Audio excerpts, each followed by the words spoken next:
Hello friends, आज जो मैं मूवी लाया हूँ इसका नाम क्वाइट प्लेस 1 और 2 है। आज की वीडियो में मैं दोनों एक्सप्लेन करूंगा। वीडियो में आगे बढ़ने से पहले मैं आपसे छोटी सी रिक्वेस्ट करना चाहूंगा, अगर अभी तक आपने मेरा चैनल सब्सक्राइब नहीं किया तो सब्सक्राइब कर दे, इस वीडियो को लाइक कर दे। कहानी की शुरुआत पार्ट 2 के अटैक के बाद 89 डेज बाद होती है, जहाँ पर एबर्ट फैमिली एक स्टोर में थी। इस फैमिली में आदमी का नाम ली एबर्ट, उसकी वाइफ का नाम एवलिन एबर्ट, उसकी बेटी का नाम रीजन एबर्ट था। उसके दो बेटे थे, बड़े वाले का नाम मार्कस और छोटे वाले का नाम बियर एबर्ट था। अब वो सारी फैमिली उस शॉप से कुछ सामान लेती है और वहाँ से वापस जा रही थी, लेकिन रास्ते में छोटा बच्चा जिसका नाम बियर एबर्ट था, उसने अपने टॉय को चला दिया जिससे आवाज निकली और वहाँ पर मॉन्स्टर आ गया। देखते ही देखते कुछ देर में उस मॉन्स्टर ने मार दिया। कहानी शिफ्ट होती है 472 डेज के बाद, जहाँ पर एबर्ट फैमिली बिल्कुल ही साइलेंटली अपनी जिंदगी गुजार रही थी। ली हर वक्त अपनी बेटी के लिए कान की मशीन बनाता रहता और रेडियो फ्रीक्वेंसी को चेक करता रहता था। रात के खाने के बाद ली और रीजन खेल रहे थे, इतने में उनसे लाइट टूट गई जिससे शोर हुआ। लाई ने फौरन से उसे ठीक कर दिया, लेकिन इतने में उसने देखा कि नीचे जंगली बालू है। जंगली बालू वापस जा रहा था, इतने में वहाँ पर मॉन्स्टर आ गया और उसने उसे मार दिया। कुछ दिनों बाद ली ने रीजन को उसके कान की मशीन दी, ये कहते हुए कि इसे अपने पास रखना, ये तुम्हारी प्रोटेक्शन करेगी। नेक्स्ट मॉर्निंग ली मार्कस को लेकर शिकार पर जाने के लिए तैयार था। इतने में उसकी बेटी रीजन आई और कहा कि मैं भी आपके साथ जाना चाहती हूँ, लेकिन उसके फादर ने ये मना कर दिया, ये कहते हुए कि तुम्हें अपनी मदर के साथ रहना है क्योंकि उनकी तबीयत खराब है। ये कहने के बाद उसके फादर चले गए। रियन को ये सुनने के बाद बहुत ही ज्यादा गुस्सा आया, इसीलिए वो घर से दूर कहीं चली गई। अब घर में उन बच्चों की मदर एवलन बिल्कुल अकेली थी। बाहर लाई और माइकल कुछ फिश को हंट करते हैं और इसके बाद एक झरने के पास जाते हैं, जहाँ पर जाकर वो बहुत ऊंची ऊंची शोर करते हैं, लेकिन उस जगह की खास बात ये थी कि वहाँ पर कोई मॉन्स्टर नहीं आ सकता था। दूसरी तरह रीजन अपनी फैमिली से नाराज होकर उस जगह पर गई जहाँ पर उसके छोटे भाई की डेथ हुई थी और उसका फेवरेट टॉय वहाँ पर रखकर वहाँ से वापस आ गई। इस तरफ उन बच्चों की मदर एवलिन घर में अकेली काम कर रही थी। काम करते हुए एक जगह से उसे एक नील लग जाता है और जिससे शोर हो जाता है। इतने में वहाँ पर मॉन्स्टर आ गया। एवलिन अपनी जान बचाते हुए उस मॉन्स्टर से छुप रही थी। एवलिन ने फौरन से अपने घर की रेड लाइट ऑन कर दी, जिसका मतलब ये था कि घर में खतरा है। बाहर लाई और माइकल जब घर वापस आए तो उन्होंने देखा कि घर के बाहर रेड लाइट ऑन है, इसका मतलब ये था कि घर में कोई खतरा है। ली ने माइकल को लाइट दी और कहा कि तुम्हें यहाँ से जाना होगा और किसी सेफ जगह पर छुपना होगा। घर में एवलन की तबीयत भी खराब हो चुकी थी और उसके पास एक मॉन्स्टर भी आ चुका था। बाहर से ली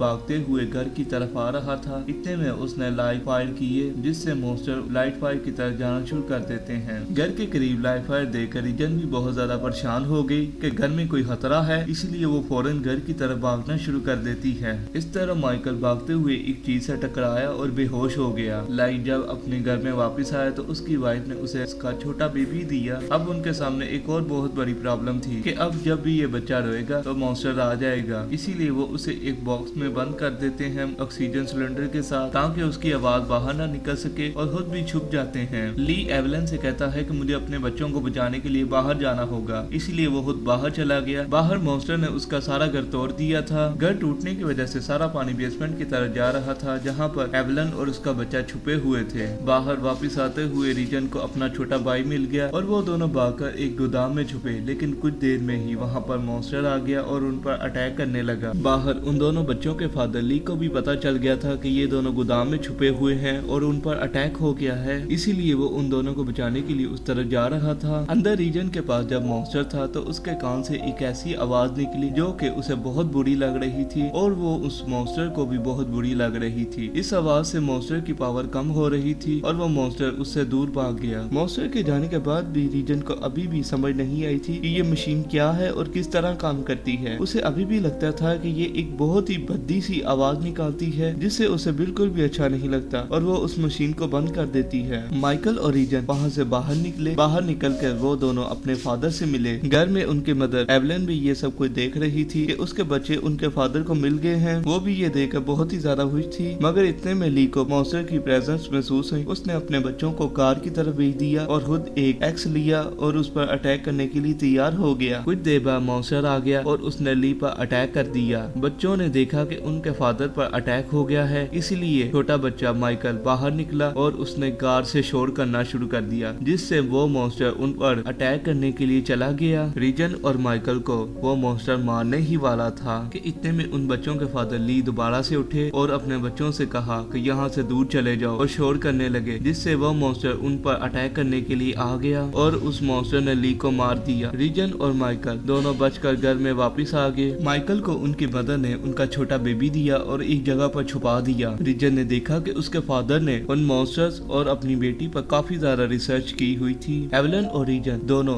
ली को याद करते हुए रोने लगी। इतने में लाइट ने सिग्नल दिया कि मॉन्स्टर आ गया है और कुछ देर बाद मॉन्स्टर भी खुद आ गया। मॉन्स्टर के आने के बाद रीजन ने अपने कान के मशीन को ऑन कर दिया, जिससे ऐसी वेव्स निकली कि उसको भी प्रॉब्लम हो रही थी और मॉन्स्टर को भी प्रॉब्लम हो रही थी। रीजन की मदर ने देखा कि ये आवाज मॉन्स्टर की वीकनेस है। कुछ देर बाद रीजन अपने कान के मशीन को उतार कर रेडियो का माइक के साथ जोड़ देती है, जिससे बहुत ही ऊंची वेव्स निकली और वो मॉन्स्टर उस आवाज से बचते हुए पीछे गिर गया। कुछ देर बाद वो मॉन्स्टर दोबारा से उठा और उन पर अटैक करने लगा, मगर इतने में रीजन की मदर एवलिन ने उस पर शूट किया और उसे मार दिया। इसके बाद उन सब ने देखा कि उनके घर के पास बहुत ही ज्यादा मॉन्स्टर्स आ रहे हैं, क्योंकि एवलिन ने फायर कर दिया था। इसका मतलब ये था कि उन्हें आगे भागना होगा। यहीं पर पार्ट 1 का एंड हो जाता है। तो दोस्तों अब मैं आपके साथ पार्ट 2 एक्सप्लेन करूंगा। पार्ट 2 के स्टार्ट में हमें ये दिखाया जाता है कि ये सब कैसे स्टार्ट हुआ था और ये क्रिएचर कहाँ से आए थे। ली और उसकी पूरी फैमिली अपने बेटे के मैच के लिए एक प्लेग्राउंड में बैठी हुई थी। इतने में उन्होंने देखा कि आसमान से बहुत ही शक्तिशाली कोई चीज नीचे आ रही है। ये सब देखकर सब लोगों ने वहाँ से जाना शुरू कर दिया, लेकिन इतने में वो मॉन्स्टर्स बाहर आए और सब पर अटैक करने लगे। ली और रीजन दोनों एक शॉप में छुपे हुए थे। इतने में वहाँ पर भी मॉन्स्टर आ गया और उन सबको मारने लगा। ली और रीजन वहाँ से भागे। भागते हुए एक पुलिस ऑफिसर ने उस मॉन्स्टर पर शूट किया। सीन कट होता है तो इसके बाद पार्ट 1 का जहाँ से एंड हुआ था वहीं से स्टार्ट होता है, जहाँ पर एवलिन ने उस मॉन्स्टर को मार दिया था। अब वहाँ पर बहुत सारे मॉन्स्टर्स आ रहे थे, इसलिए वो अपने साथ अपने फैमिली को लेती है और वहाँ से जाना शुरू कर देती है आगे की तरफ। काफी ज्यादा चलने के बाद वो एक ऐसी जगह पर पहुंची जो कि एक बंद फैक्ट्री थी। वो सारे उसके अंदर जाने की कोशिश करते हैं, लेकिन इतने में एवलिन के पाँव एक वायर को टच होती है, जिससे वहाँ पर शोर हो जाता है। वो सब ये देखकर वहाँ से भागना शुरू कर देते हैं और भागते हुए माइट के पाँव पर चोट लग जाती है। एक आदमी कंटिन्यूसली उन सबको देख रहा था। रीजन अपने कान के मशीन को ऑन कर देती है, जबकि एवलिन उसे मार देती है और वो फौरन से फैक्ट्री के अंदर भागना शुरू कर देते हैं। फैक्ट्री के अंदर जाकर वही आदमी उनके सामने आ जाता है और उनकी हेल्प करता है और उन्हें एक बंकर में छुपा देता है। बंकर के अंदर एवलिन ने कहा कि तुम कौन हो, तो उसने अपना नाम बताने से इनकार कर दिया। एवलिन ने उसे पहचान लिया कि ये उसके हस्बैंड ली का करीबी दोस्त एमिट है। रात के वक्त एवलिन ने अपने बेटे का ऑपरेशन किया। ऑपरेशन के बाद माइक जबकि सोया हुआ था, रीजन ने उसके कानों पर हेडफोन लगा दिए और रेडियो ऑन कर दिया। एवलिन ने एमिट को बताया कि मेरे हस्बैंड की किस तरह डेथ हुई और हम किस तरह सरवाइव कर रहे थे। इतने में माइक को एक सॉन्ग की आवाज आई रेडियो से, तो एमिट ने कहा कि ये तो पिछले 4 माह से चल रहा है, हम इसका क्या करेंगे। रात के वक्त जब सब लोग सो रहे थे, रीजन ने एमिट से कहा कि ये रेडियो वेव जहाँ से आ रही है मैं इस जगह को ढूंढूंगी, क्योंकि ये जगह सबसे सेफ है। और ये सब कहने के बाद नेक्स्ट मॉर्निंग उनके लिए गुड बाय नोटिस छोड़कर चली गई। एवलिन ने एमिट से रिक्वेस्ट की कि मेरी बेटी को प्लीज बचाकर यहाँ ले आओ। एमिट ने एवलिन की बात मान ली और अकेला ही रीजन को बचाने के लिए निकल पड़ा। दूसरी तरह रीजन जाते हुए एक ऐसी जगह पर पहुंची जहाँ पर ट्रेन थी। वो ट्रेन के अंदर एक मेडिकल बॉक्स उतारती है, जिससे शोर हो जाता है और वहाँ पर मॉन्स्टर आ जाता है। रीजन अपनी वेव से उसे पीछे करने की कोशिश करती है, लेकिन वो मॉन्स्टर बहुत ही ज्यादा पावरफुल था और आगे बढ़ रहा था। रीजन उस पर शूट भी करती है, लेकिन वो फिर भी नहीं मर रहा था। इतने में एमिट आ गया। एमिट ने आकर उस पर शूट किया और उसे मार दिया। इसके बाद वो दोनों भागकर स्टेशन में छुप गए, जहाँ पर रीजन ने एमिट को बताया कि मैंने देखा है यहाँ पर एक फ्रीक्वेंसी जिस पर लोग रहते हैं, हमें वहाँ पर जाना होगा और दूसरे लोगों को भी बताना होगा कि ये जगह पर आ जाओ और यहाँ पर तुम लोग सेफ रहोगे। नेक्स्ट मॉर्निंग एमिट और रीजन दोनों आगे बढ़ रहे थे। इस तरह एवलिन ने देखा कि उसके छोटे बच्चे की ऑक्सीजन खत्म हो रही है, इसीलिए वो अकेली बाहर निकल गई ऑक्सीजन लाने के लिए। इसीलिए वो सबसे पहले उस जगह पर गई जहाँ पर उनके छोटे बेटे की डेथ हुई थी। दूसरी तरफ एमिट और रीजन जाते हुए एक ऐसी जगह पर पहुंचे जहाँ पर बहुत ज्यादा बोट्स थी। एमिट ने देखा कि एक छोटी बच्ची हेल्पलेस बैठी हुई है। वो उसके पास गया और उससे पूछा कि तुम्हें कोई हेल्प चाहिए। इतने में वो छोटी बच्ची उसके नेक पर लॉक लगा देती है और देखते ही देखते बहुत सारे लोग उनके पास आ गए। दूसरी तरफ एवलिन को भी जाते हुए एक मेडिकल शॉप से ऑक्सीजन सिलेंडर्स मिल गए और वो उनको अपने साथ ले आ रही थी। इस तरह माइकल अकेला ही फैक्ट्री एरिया में था और वो विंडो से अपनी मदर को चेक कर रहा था। इतने में घूमते हुए उसे एक जगह पर एक डेथ बॉडी नजर आई। डेथ बॉडी को देखकर वो बहुत ही ज्यादा चिल्लाने लगा और वहाँ पर एक मॉन्स्टर आ गया। माइक ने अपने भाई को लिया और उसी गोदाम में छुप गया दोबारा, और इस बार उसने फुल लॉक कर दिया। दूसरी तरह एमिट और रीजन को उन लोगों ने प्रिजनर बना लिया था। वो लोग रीजन को लेकर जा रहे थे कि इतने में रीजन ने पानी में जंप कर दिया और वहाँ पर मॉन्स्टर आ गया। मॉन्स्टर आने के बाद वो लोगों को मारने लगा। एमिट ने भी खुद को फ्री करवाया और वो दोनों एक बोट में बैठकर आगे जाने लगे। जाने से पहले एमिट ने देखा कि एक मॉन्स्टर जो कि एक बोट पर बैठा हुआ है और वो बोट को चलाने की कोशिश कर रहा है, लेकिन उन दोनों ने इसे इग्नोर किया और आगे बढ़ने लगे। दूसरी तरह एवलिन भी वापस आई तो उसे मॉन्स्टर्स की आवाजें आई। वो फौरन से भागकर अंदर आई तो उसने देखा कि वहाँ पर अंदर मॉन्स्टर है। एवलिन ने सबसे पहले प्लान के साथ उसे आग में जलाया और इसके बाद बंकर के अंदर चली गई। बंकर के अंदर जाते ही उसने देखा कि उसका बेटा बेहोश है। उसने उसे होश में लाने की कोशिश की और इसके बाद बंकर को बंद कर दिया ठीक से। दूसरी तरह एमिट और रीजन भी उस टापू पर पहुंच चुके थे। उस टापू पर पहुंच के उन्होंने देखा कि सब लोग हैप्पीली अपनी लाइफ गुजार रहे हैं। वो भी उनके पास बैठ गए और उस टाउन के मेयर को बताने लगे कि हमारे साथ क्या हुआ और किस तरह हम लोग यहाँ पर पहुँचे और हमारे साथ कितने लोग हैं और जो कि वहाँ पर फंसे हुए हैं। नेक्स्ट मॉर्निंग एमिट दोबारा उस टापू के किनारे पर गया हुआ था। में वहाँ पर उसने वही शिप को दोबारा देखा जिस शिप पर बैठकर मॉन्स्टर उस शिप को चलाने की कोशिश कर रहा था। वो ये देखकर समझ गया था कि यहाँ पर भी मॉन्स्टर पहुँच चुका है, इसीलिए वो भागते हुए सब लोगों से कह रहा था कि यहाँ से भाग जाओ और अपने अपने घरों में जाकर छुप जाओ। लेकिन इतने में वो मॉन्स्टर आ गया और उन सब पर अटैक करने लगा। मेयर रीजन और एमिट को बिठाकर अपने साथ रेडियो स्टेशन की तरफ जा रहा था कि मॉन्स्टर उनके पीछे भी आ गया और उन पर अटैक करने लगा। रेडियो स्टेशन के पास पहुंचकर मेयर ने कहा कि मुझे अपनी फैमिली के पास जाना होगा, लेकिन इतने में मॉन्स्टर ने उस पर अटैक किया और उसे मार दिया। इस तरह एवलिन ने दोबारा बंकर का दरवाजा खोला और अपनी चीजें लेने के लिए बाहर गई, लेकिन इतने में मॉन्स्टर पीछे था और उन पर अटैक कर देता है। दूसरी तरह एमिट और रीजन रेडियो स्टेशन के अंदर चले गए। रेडियो स्टेशन के अंदर जाते ही वो मॉन्स्टर भी उन पर अटैक कर रहा था। इतने में रीजन ने अपनी कान की डिवाइस को उस रेडियो स्टेशन के मेन माइक से जोड़ दिया, जिससे वो भी बहुत ही ज्यादा हाई फ्रीक्वेंसी की निकल रही थी। अब वो मॉन्स्टर वीकनेस की वजह से पीछे हो रहा था। इस तरह माइक ने भी वो सुन ली आवाज और फौरन से अपने रेडियो से ऑन कर दी, जिससे मॉन्स्टर वीक होने लगा और पीछे होने लगा। इस तरह रीजन और दूसरी तरह माइक ने उन दोनों मॉन्स्टर्स को मार दिया। यहीं पर इस मूवी का एंड हो जाता है। आई होप आपको ये एक्सप्लेनेशन पसंद आई होगी। अगर पसंद आई हो तो हमारे चैनल को सब्सक्राइब कर दें, इस वीडियो को लाइक कर दें। Thank you for watching.